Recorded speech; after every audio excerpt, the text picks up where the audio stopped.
오늘 구원이 이 집에 이르렀다. 오늘 구원이 이 집에 이르렀다. 오늘 구원이 개인 가운데, 가정 가운데 이르렀다.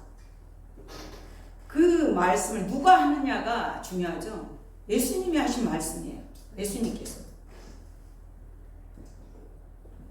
이 은혜, 이 사랑, 이거 정말 간격 안 할 수가 없습니다. 사람이 무엇을 준비해야 할지를 안다면 자연스럽게 어떻게 살아야 하는가를 알게 되고 거기에 대한 해답이 나오게 되죠. 10년 후에 여러분 어떤 모습으로 살 것 같습니까? 10년 후에 사람들이 1년을 하루를 잘 살기 위해서는 새벽에 하루 계획을 잘 세워야 되고 1년을 잘 살기 위해서는 1년 농사를 잘 계획해야 되고 10년을 잘 살기 위해서는 나무들을 잘 심으라고 있습니다. 그리고 평생을 잘 살려면 자녀를 잘 심어야 된다. 이런 얘기들이 있습니다. 그리고 우스갯소리로 그 유튜브에 떠드는 얘기가 기쁜 소식, 우리 아들이 상을 받았다. 우리 아이가. 나쁜 소식, 옆집 아이가 상을 받았다. 황당한 소식, 아이들 기살려 주려고 종교생을 다 상을 줬다고 한다. 이렇게 기쁜 소식의 기준이 없어요. 잠깐 좋다가 또 누가 이렇게 올라가려고 그러면 그게 기쁜 소식이 되지 않아요. 그러나 진짜 기쁜 소식이 무엇입니까? 기쁜 소식, 영생입니다. 영생. 하나님이 약속을 하셨어요. 영원한 생명을 주실 거를 약속을 하셨습니다. 오늘 우리가 추수감사주일로 지킵니다.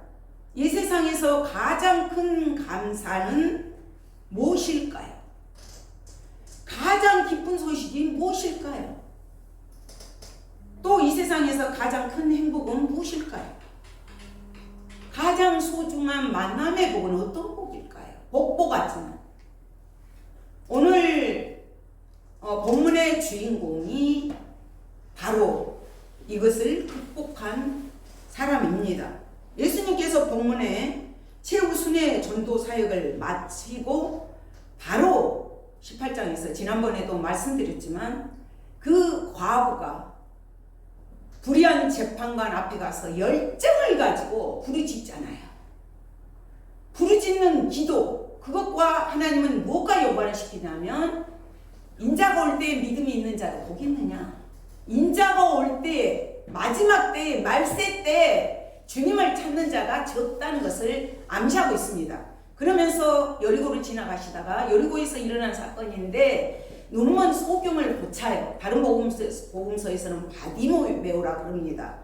바디메오의 눈을 고쳐주십니다. 그거는 육신적인 눈을 뜨게 하셔주셔요. 그리고 오늘 19장에 와서는 삭개오의 영적인 눈을 뜨게 해주십니다. 물론 영혼이 잘 되면 범사가 잘 되게 돼 있습니다. 영적 눈이 뜨인 자가 육적인 눈은 덩달아서 오게 되는 거죠. 오늘 그 복을 받은 사람, 그 집에 예수님이 오셨기 때문에 복이고 예수님이 만나주셨기 때문에 복이고 예수님이 영원한 생명을 주셨기 때문에 그것이 복입니다. 삭개오는 어떤 사람인가? 여리고로 지나가고 계시는데 그가 삭개오라 이름한 자가 있어요. 삭개오는 이름은 너무 좋아요. 부모님들이 삭개오의 이름은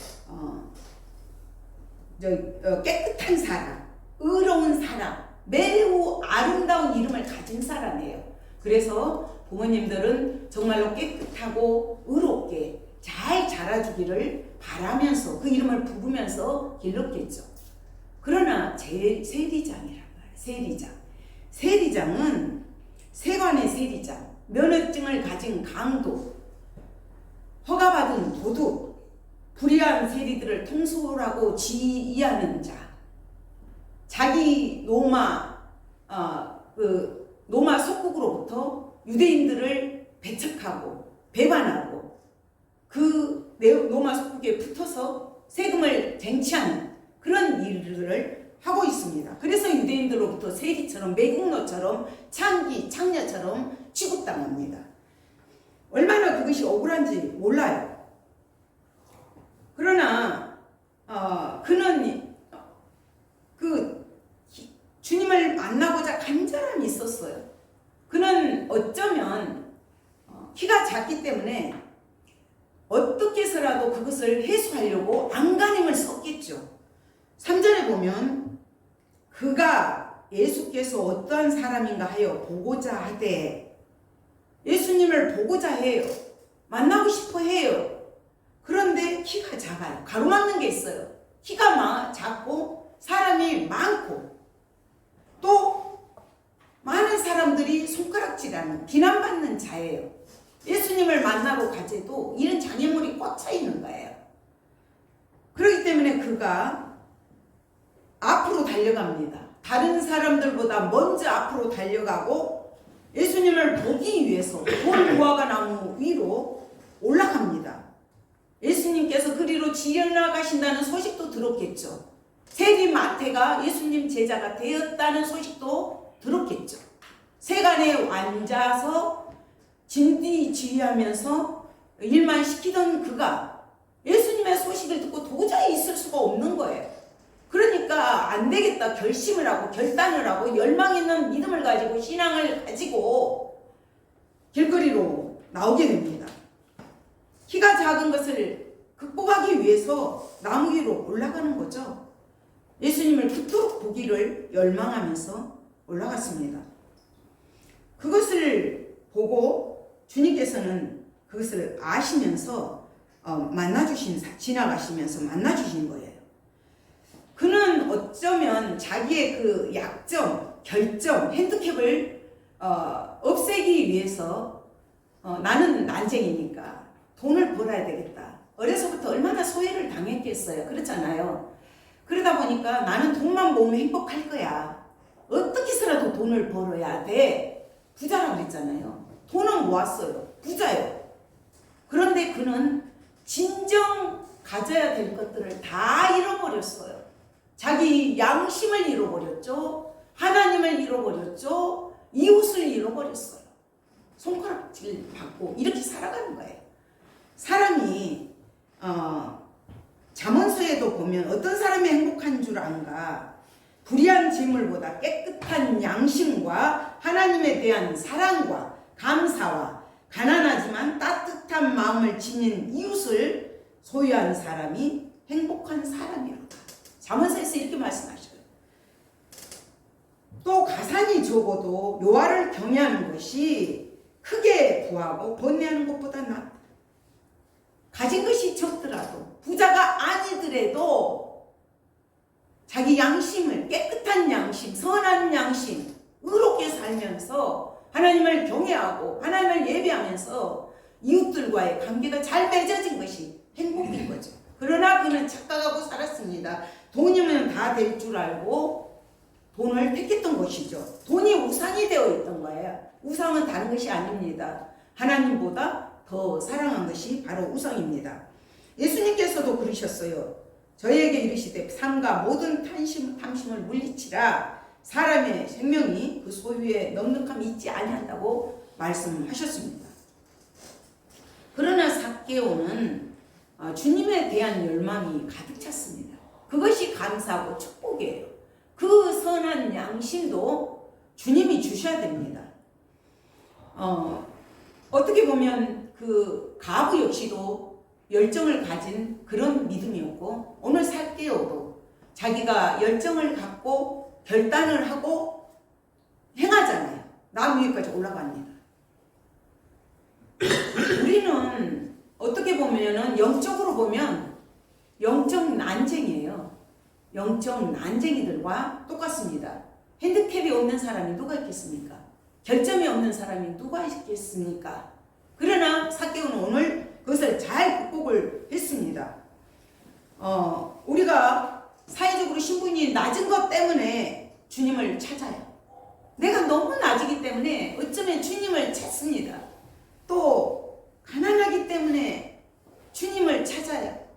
주님을 의지해요. 병들었기 때문에 주님에 매달려요. 주님 아니면 하루하루가 힘듭니다. 주님을 찾습니다. 사회적으로 범죄했기 때문에 주님을 찾습니다. 우리 다 각자에겐 그런 핸디캡이 있습니다. 결점이 있습니다. 그것 때문에 내가 주님을 찾을 수 있는 계기가 된 경우들이 많습니다. 그러나 목적은 아니죠. 방법은 될 수 있는 것들입니다. 성령께서는 삭개오처럼 우리 마음 가운데도 늘 그런 열정 있는 믿음을 주십니다. 열망을 주십니다. 그런데 우리가 그것을 소멸해버릴 때가 많이 있습니다. 성경에 보면 어디가 그랬냐? 라오디게아 교인들이 그랬어요. 그래서 예수님께서 문 밖에서 두드린다고 그랬어요. 너희가 문을 열면 내가 들어와서 내 음성을 듣고 너가 문을 열면 내가 너와 더불어 먹으리라. 에스겔서 10장에 보면 예루살렘 성전이 우상이 가득할 때 성령님이 하나님이 영광이 떠나버립니다. 우리는 마음의 소원을 주시는 분이 이루십니다. 마음에 어떤 하나님을 향한 열정이 있습니까? 열망이 있습니까? 예배드리고 싶은 열망, 기도하고 싶은 열망, 가난한 자를 돕고 싶은 열망이 있습니까? 소멸하지 마십시오. 하나님은 그것을 행하기를 원하시고 순종하기를 원하십니다. 그것을 내가 문을 닫아버릴 때 성령님은 근심하시고 아파하셔요. 우리는 그 마음의 소원을 주시는 하나님을 의지하면서 그 뜻을 행해야 됩니다. 빌립보서 4장 13절에서 너희 안에 행하시는 이는 하나님이시니 자기의 기쁘신 뜻을 위하여 너희로 소원을 두고 행하게 하시나니 우리의 마음에 그런 소원들을 주시고 이루신 분이 하나님이십니다. 우리가 영적 난쟁이라는 게 왜냐 하면 우리는 하나님 앞에 갈 수 없는 존재들이에요. 로마서에 보면 모든 사람이 죄를 범하였으며 하나님의 영광에 이르지 못하더니 아담이 지은 죄, 대표성을 띱니다. 아담이 지은 온 죄가 대표성을 띠고 우리는 하나님의 영광에 가지 못한 존재들이에요. 하나님의 영광에 이르지 못할 존재들이에요. 이것을 극복해 주신 분이 예수님이에요. 예수님은 우리의 이런 것들을 극복을 해 주셨습니다. 그렇기 때문에 우리는 하나님과 함께하는 이런 자리에 오게 된 것입니다. 그 핸디캡들을 극복하고 할 수 있게끔 주님이 우리를 십자가의 사건으로 해결해 주셨습니다. 우리가 그렇다면 지금 달려가서 보고 5절에서 예수님께서 그곳을 쳐다보셔요. 그러면서 삭개오야 속히 내려와라. 삭개오야 이름을 불러주시는 거예요. 내가 오늘 내 집에 유하여야 하겠다. 내가 오늘 너희 집 가서 묵을 거야. 같이 할 거야. 함께 할 거야. 이 말씀이에요. 이 말씀은 내가 너의 제 문제를 해결해 주겠다. 내가 너와 함께 할 거야. 너의 모든 문제들 풀어줄 거야. 그렇게 말씀하신 거예요. 이거보다 더 기쁜 소식이 없습니다. 우리가 그래서 지금 그가 삭개오가 급하게 내려와요. 즐거워하면서 영접을 합니다. 주님을 영접해요. 주님을 모셔야 드려야 돼요. 마음속에 영접을 해야 됩니다. 주님과 함께한 것이 복입니다. 그렇다면 우리는 주님과 어떻게 해야 함께하는 그 복을 누릴 수가 있을까요? 첫째는 우리가 마음속에 늘 감사하는 마음을 가져야 됩니다. 그러니까 주님을 주권자로 모셔야 돼요.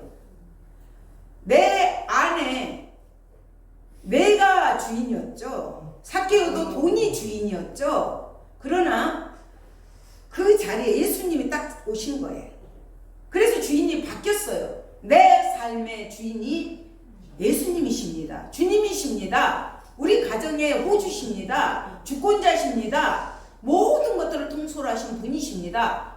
이런 고백이 먼저 있어야 됩니다. 그래서 삭개오는 급히 내려와서 즐거워하면서 영접을 합니다. 무사람들이 보고 수군거려요. 저가 죄인의 집에 들어갔다고, 유아로 들어갔다고 수군수군 합니다. 그러나 삭개오는 영접하고 나서 마음이 딱 바뀌어요. 겸손하게 돼버립니다. 그래서 주인을 딱 모셨을 때 주인이 바뀌었기 때문에 내가 통솔하는 것이 아니라 그분께 여쭤보고 그분께 물어보고 그분과 함께 하는 것이 복입니다. 그리고 두 번째는 주님의 계명을 잘 지켜야 돼요. 예수님께서도 사람이 나를 사랑하면 내 말을 지키리니 내 아버지께서 그를 사랑하실 것이요 우리가 그에게 가서 거처를 그와 함께 하리라. 나를 사랑하면 내 말을 지켜라. 계명을 지켜라. 율법을 지켜라. 서로 사랑하라. 이 세 계명을 너에게 주노니 서로 사랑하라. 서로 사랑하는 것은 우리 기독교 윤리의 최고의 가치를 두고 있습니다. 하나님 자신이 사랑의 본체십니다. 그리고 예수님께서 십자가에 우리를 위해서 달려 죽으신 열매입니다. 그렇기 때문에 예수님도 내가 너희를 사랑한 것 같이 서로 사랑하라고 말씀하십니다. 이것을 서로 사랑할 때 이것이 십자가의 열매들로 모든 이들에게 나타나게 됩니다. 그리고 이제 그런 것들을 보면서 하나님이 기뻐하시고 빛과 소금의 역할을 감당하기 때문에 모든 자들이 주께로 돌아오게 되고 하나님께 영광을 돌리게 됩니다. 저는 늘 강조합니다. 하나님은 다투는 거, 싸우는 거, 이거는 마귀의 속성입니다. 하나님의 속성은 사랑 자체이셔요. 사랑 자체. 그래서 우리가 싸우면서도, 교회 안에서 싸우면서도 하나님 뜻이라고 하나님을 팔아요. 아닙니다. 이거는 마귀입니다. 악마입니다. 성령을 훼손한 겁니다. 분별을 하십시오. 마귀가 막 툭불 가지고 오는 거 아닙니다. 꼭 우리가 영을 분별해야 됩니다. 사랑하는 것이 주님의 새 계명이고 십자가의 열매입니다. 또 거룩한 자가 되어야 됩니다. 거룩한 가정이 되어야 됩니다.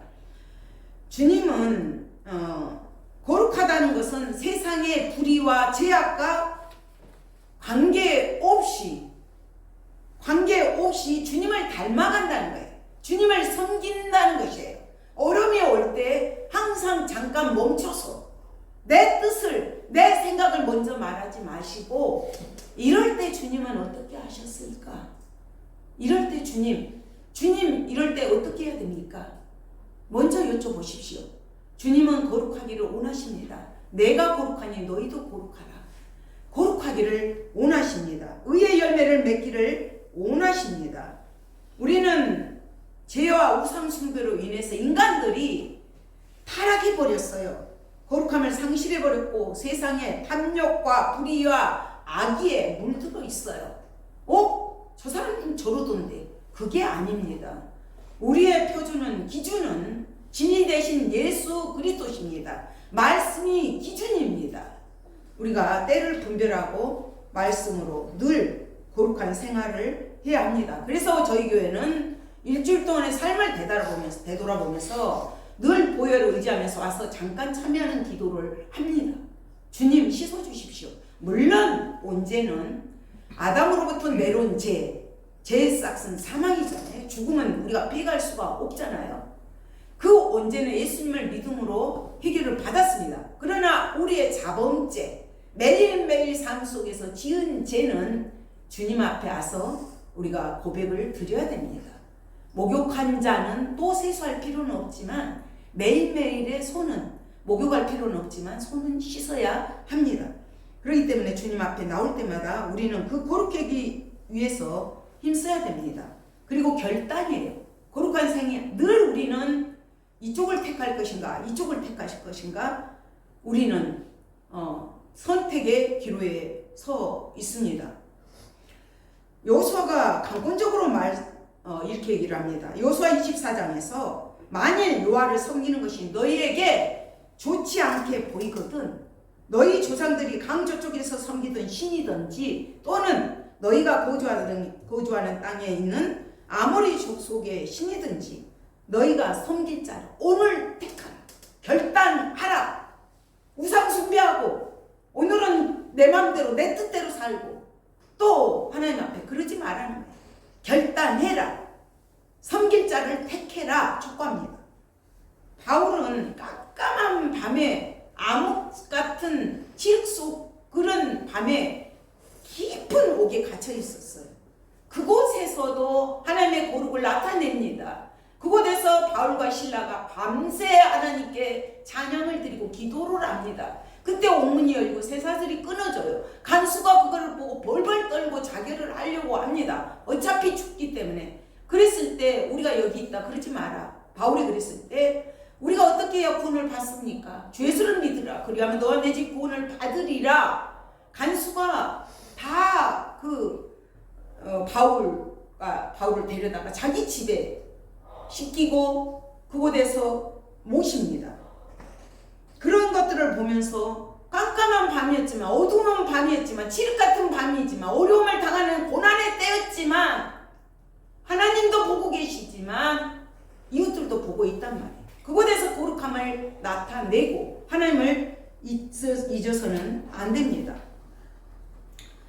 그리고 우리가 진리 가운데 살려고 하면 꼭 비방한 자가 나가게 돼 있어요. 수군거리는 자가 되게 있습니다.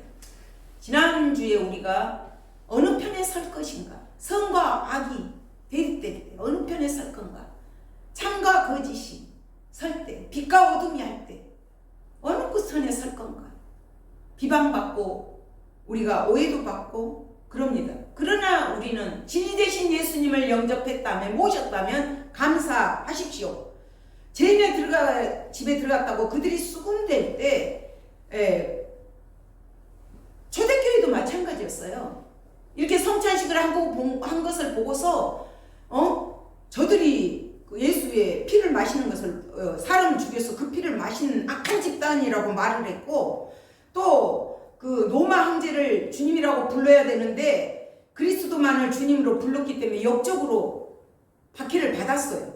서로 사랑하는 계명을 줬더니 성적으로 음란한 집단이라고 핍박을 받았습니다. 그러나 예수님께서는 너희를 핍박할 때는 기뻐야 하라. 의를 위하여 박해를 받은 자는 복이 있나니 천국이 그들의 것이며 천국이 너희들 것이다. 그날을 하나님 앞에 서는 날을 보면서 기뻐하라고 말씀을 하십니다. 우리는 택함을 받은 자들이기 때문에 세상이 너희를 미워한다고 요한복음에서도 말씀을 하셔요. 그런즉 우리는 그 능력을 지고 영문 밖으로 나아가자. 그런 모든 것들을 짊어지고 영문 밖으로 나아가서 주님의 하신 일들을 이어나가야 합니다. 주님의 사랑을 나눌 수 있는 것이 감사이고 은혜이고 축복이에요. 삭개오가 8절에 보면 서서 주께 여짜오되 주여 보시옵소서 내 소유의 절반을 가난한 자들에게 주겠사오며 만일 누구의 것을 속여 빼앗은 일이 있으면 내 갑절이나 갚겠나이다. 딱 회개하고 나니까 주님이 영접하고 모시고 나니까 서서 주님을 모셔요. 겸손한 자가 됩니다. 내 소유의 절반을 나눠주겠습니다. 내 혹이라도 잘못한 거 있으면 4배로 갚겠습니다. 이게 회개예요. 회개는 가던 길을 아니다 싶을 때 딱 돌아오는 것입니다. 자기의 이런 것들을 청산할 것을 청산을 합니다. 그랬을 때 예수님께서 9절에서 이르시되 오늘 구원이 이 집에 이르렀으니 이 사람도 아브라함의 자손이니라. 이 집에 오늘 구원이 이르렀다. 구원이 이 집에 이르렀다. 이거보다 복된 소식이 어디 있습니까? 이 은혜가 어디 있습니까? 우리가 은혜 받은 것, 구원 받은 것을 감사하며 생각하면 감사 안 할 수가 없어요. 영원한 지옥불에 던져져야 될 죽었던 우리잖아요. 우리를 구원해 주셨단 말이에요. 그래서 보증을 해 주십니다. 이 사람도 아브라함의 자손임이라 믿음을 확증시켜 주는 거예요. 아브라함의 자손은 그들은 아브라함의 자손이면 천국에 이를 자, 영원한 생명을 소유한 자라고 믿었어요. 그러나 하나님은 책망을 했습니다. 혈통적으로는 육신적으로는 아브라함의 자손이지만 전혀 믿음과는 관계없이 살아가는 그들을 책망했습니다. 그러나 세리로 손가락 받았지만 그는 하나님의 백성으로 하나님의 자녀로 아브라함의 자손으로 믿음의 언약의 후손으로 주님이 인쳐주십니다. 인자가 온 것은 잃어버린 자를 찾아 구원하려 함이니라. 예수님의 오신 목적, 누가복음 15장에서 잃은 양을 찾으시는 목자이시며 잃은 드라크마를 찾는 혼인을 앞두고 있는 여자의 심정, 탕자의 비유에서 집 나간 아들을 그토록 기다리시는 아버지의 심정을 교훈하셨습니다. 잃은 양을 찾으러 오신 분이에요. 우리 하나님은 오늘도 죄로 인해서 하나님과 우리의 관계가 끊어진 관계를 회복시키기 위해서 주님이 오셨습니다. 주님이 오신 목적이 이거예요. 주님은 잃은 양을 찾아서 구원하기 위해서 하나님을 기쁘시게 해드리고 하나님의 마음을 흡족하게 해드리면서 잃은 자를 찾아서 우리로 하여금 영생을 얻도록 구원하시기 위해서 오셨습니다. 하나님을 기쁘시게 해드리며 하나님과의 바른 관계가 회복된 자들이 이웃과의 관계가 회복됩니다. 그랬기 때문에 우리들도 이것을 계승받아야 합니다. 주님으로부터 생명, 영원한 생명에서 구원을 받았다. 이것을 나만 누린다. 아닙니다. 이 은혜를 우리는 나가서 전하고 이게 영원한 생명이 얼마나 소중한가를 전해야 됩니다. 한 생명이라도 더. 지금 가면 낭떠러지인데 불구덩인데 보고만 있습니까? 아니에요. 저도 전도를 너무 많이 못한 것 때문에 이 자리에 쓸 때마다 늘 마음이 아파요. 한 생명이라도 더 정말로 구원하고 싶은 마음이 저도 있거든요. 우리 마음이 저만이 아니라 우리 모두의 주님이 가지셨던 그 심정으로 우리가 이런 마음을 가져야 되겠습니다. 삭개오는 어떻게 보면 손가락질 당하고 부자는 되었지만 마음의 영적 갈증 때문에 행복하지 못한 불행한 사람이었습니다. 양심을 속이고 하나님을 잊어버렸고 또 이웃들과의 관계도 상실해버린 그런 사람. 그러나 그의 결정으로 인하여 오히려 하나님을 찾기 위해서 행동으로 나아갔을 때 주님 만나주셨습니다. 그와 함께 유하면서 하나님의 자녀로 백성으로 삼아주시고 오신 목적을 그에게 전가시키셨습니다. 잃은 양을 찾기를 원하시는 그 주님의 심정, 삭개오만이 아니라 우리들의 심령이어야 됩니다. 삭개오가 그 집에 주님을 모셨을 때 온 가족이, 아까 간수의 가정이 죄수를 믿으라 하면 너와 내 집이 구원을 받으리라처럼 삭개오 한 사람을 통해서 온 가족이 구원을 받는 역사가 임합니다. 우리가 이렇게 삭개오처럼 쓰임받는 사람들이 되기를 소망합니다. 주님 감사합니다. 참으로 영적 난쟁이로 각자들에게 결점이 다 있지만 주님께서는 그 결점을 강함으로 주님을 만날 수 있는 계기로 만들어주심에 감사함을 드립니다. 주님, 영원한 생명을 주신 주님 앞에 늘 울어도 눈물로써 갚을 길이 없어 이 몸 바칩니다. 이 고백이 되게 도와주시옵소서. 잃은 양을 찾아 인간의 몸을 쓰고 이 땅에 오셔서 우리의 죄를 대속하기 위해 십자가 상에서 물과 피를 다 쏟으신 주님, 그 주님의 열매로 우리가 서로 사랑하게 하시고 날마다 주님의 거룩을 이어나갈 수 있는 저희들 될 수 있도록 도와주시옵소서. 감사드리며 예수 그리스도 이름으로 기도드립니다. 아멘.